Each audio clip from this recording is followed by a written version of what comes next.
Olá, o meu nome é Mariana e hoje a gente vai estudar a administração pública indireta.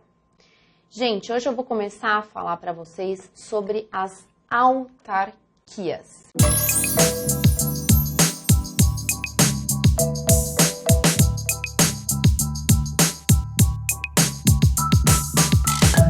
Primeiro, eu vou remeter vocês a um artigo lá no Decreto-Lei 200 de 67, que nos traz o conceito de autarquia. Vamos a ele. É o artigo 5º do Decreto-Lei. Então, para os fins desta lei, considera-se a autarquia o serviço autônomo criado por lei com personalidade jurídica, patrimônio e receita próprios para executar atividades típicas da administração pública que requeram, para o seu melhor funcionamento, gestão administrativa e financeira descentralizada. Pessoal, a autarquia é a primeira entidade pertencente à administração pública indireta. A autarquia, gente, ela, como vocês viram aqui da leitura do artigo, ela exerce funções típicas do Estado. Por isso mesmo, ela terá as mesmas prerrogativas, os mesmos privilégios e as mesmas restrições que tem a administração pública direta, aquelas que a gente viu quando nós estudamos regime jurídico administrativo. Então, por exercer uma função típica de Estado, as autarquias terão as mesmas características. Pessoal, a natureza jurídica das autarquias é de direito público. Então, elas são pessoas jurídicas de direito público, tá?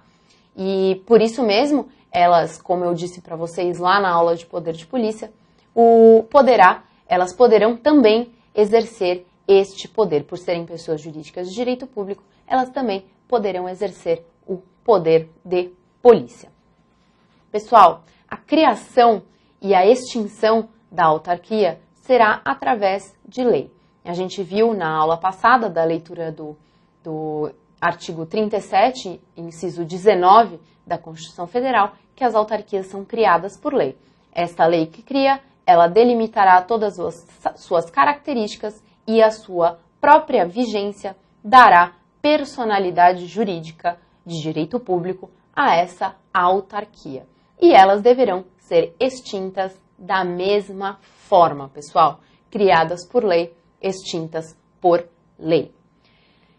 Gente, uma autarquia, para ela funcionar, ela precisa de patrimônio, certo? E qual será o patrimônio dessa autarquia? Será o patrimônio do ente que a criou. Então, o ente criador irá repassar bens públicos para ela, bens próprios, para que ela possa exercer as suas finalidades. Caso um dia ela venha a ser extinta, esses bens retornam ao ente criador. Lembrem-se que esses bens, por ela ser uma pessoa jurídica de direito público, esses bens serão bens públicos e terão aquelas características que a gente já estudou nas aulas passadas. Vocês lembram delas? É a inalienabilidade, impenhorabilidade e a imprescritibilidade. Muito bem. As autarquias, pessoal, elas são criadas para especializar o Estado. Pensem comigo. Se o Estado prestasse diretamente todo o serviço público, isso seria muito lento. Ele demoraria muito tempo para atender aos anseios da população. Por isso mesmo, pessoal, o Estado acaba por se ramificar. Ele cria pessoas jurídicas ou ele delega serviços públicos a pessoas jurídicas já existentes para que elas possam se especializar e prestar um melhor serviço à população. Além de melhor, porque elas serão especializadas, elas prestarão um serviço mais rápido. O Estado ficará muito mais organizado. Só que aqui, gente, como eu já havia dito para vocês na aula passada, a autarquia, ela possui personalidade jurídica própria. Então, pessoal, pensem na autarquia e no ente criador como uma mãe e um filho. apesar do ente criador ter criado a autarquia, como uma mãe que cria um filho, gera um filho, a autarquia, quando nasce, terá personalidade própria e ela poderá contrair obrigações e ter direitos próprios, diferentes daqueles do Estado ou do ente criador. Da mesma forma que um filho tem direitos e obrigações próprios, diferentes da mãe. Isso significa, pessoal, que a autarquia, frente aos danos que ela causar, ela terá responsabilidade objetiva. É lógico que a lei garante a ela a ação regressiva contra o agente causador do dano, mas frente a terceiros, ela terá responsabilidade objetiva. E quais são os exemplos das autarquias que nós temos hoje? Temos o IBAMA, que cuida do meio ambiente.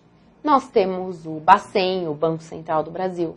Nós temos o INSS. Então, gente, eu também já tinha falado sobre esse assunto, mas é bom repetir, porque isso é muito importante, que vocês tenham nas suas mentes sempre.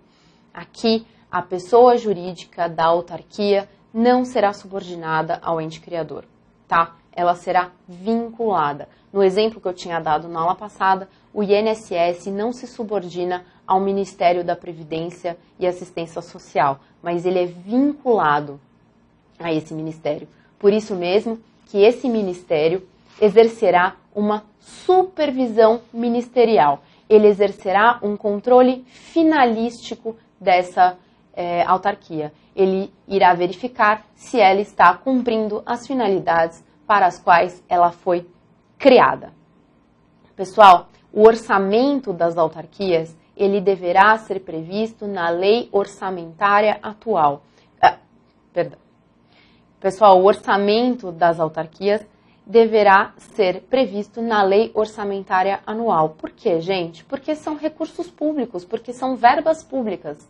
As autarquias possuem verbas repassadas.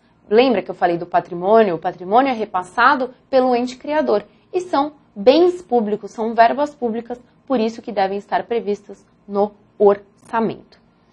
As autarquias também, gente, elas possuem imunidade tributária, mas só em relação aos impostos. Gente, prestem muita atenção nisso. As autarquias não precisam pagar impostos, não são tributos em geral, são impostos. E são impostos relativos à renda, ao patrimônio e aos serviços. Eu vou remeter vocês ao artigo 150 da Constituição Federal, que a gente vai ler agora. Aqui, sem prejuízo de outras garantias asseguradas ao contribuinte, é vedado à União, aos estados, ao Distrito Federal e aos municípios instituir impostos sobre patrimônio, renda ou serviço um dos outros. Aí aqui no parágrafo 2º, a vedação do inciso 6A, que é esse aqui, é extensiva às autarquias e às fundações instituídas, Mas aqui, ó, o detalhe.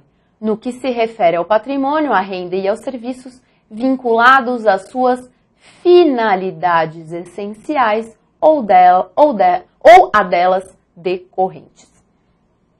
Gente, elas não precisam pagar impostos somente se eles se relacionarem às suas finalidades essenciais. Isso está na lei.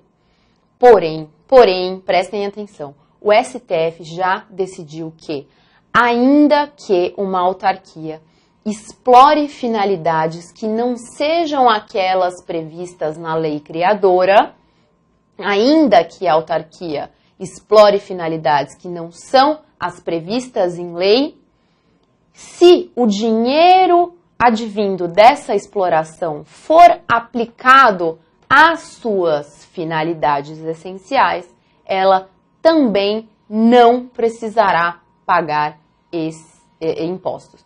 Ela também não precisará pagar impostos. Essa é a opinião do STF. A lei diz que ela não precisará pagar impostos caso ela obedeça às suas finalidades essenciais. O STF diz que ainda que ela não obedeça às finalidades essenciais, se o dinheiro advindo da exploração de outras atividades for aplicado a essas finalidades, ela também será imune.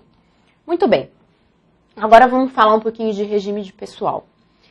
A Constituição Federal, na sua redação original, previa um regime jurídico único para as pessoas que trabalhassem dentro de uma autarquia. O que significa isso? Dentro de uma autarquia não poderia haver pessoas com vínculo seletista da CLT e também com vínculo estatutário. Todos os seus funcionários deveriam ter o mesmo vínculo. Com a vinda da Emenda Constitucional número 19 de 98, isso mudou. Ela não previu que esse regime jurídico único, então, dentro de uma autarquia, passou a ser permitido pessoas com vínculo seletista e pessoas com vínculo estatutário. No entanto, gente, em 2007, quase 10 anos depois da Emenda Constitucional, o STF suspendeu essa regra e voltou a permitir o regime jurídico único. Então, pessoal, hoje, dentro das autarquias, e prestem atenção que essa regra se aplica a todas as entidades da administração pública indireta. Hoje, o que vige é o regime jurídico único. Dentro de uma entidade da administração indireta, não se pode haver pessoas com vínculo seletista e com vínculo estatutário. É preciso escolher um único vínculo. Esse é o regime de pessoal. Com relação aos dirigentes das autarquias, eles não adentram via concurso público. Os dirigentes, eles são indicados pelo chefe do Poder Executivo. Eles são indicados por aquele que criou essa autarquia. Só que, pessoal, em razão dos dirigentes serem indicados por vontade de uma pessoa e não terem adentrado no serviço público via mérito, né, via concurso, eles não têm estabilidade. Então, eles poderão ser demitidos a qualquer momento. Ou seja, eles podem ser demitidos ad nutum. Por eles terem sido indicados pelo chefe do executivo, eles poderão ser demitidos a qualquer momento. Por hoje a gente fica por aqui. Na aula que vem a gente vai continuar a ver os detalhes das autarquias. Então, se você gostou desse vídeo, compartilhe. Eu espero vocês na aula que vem.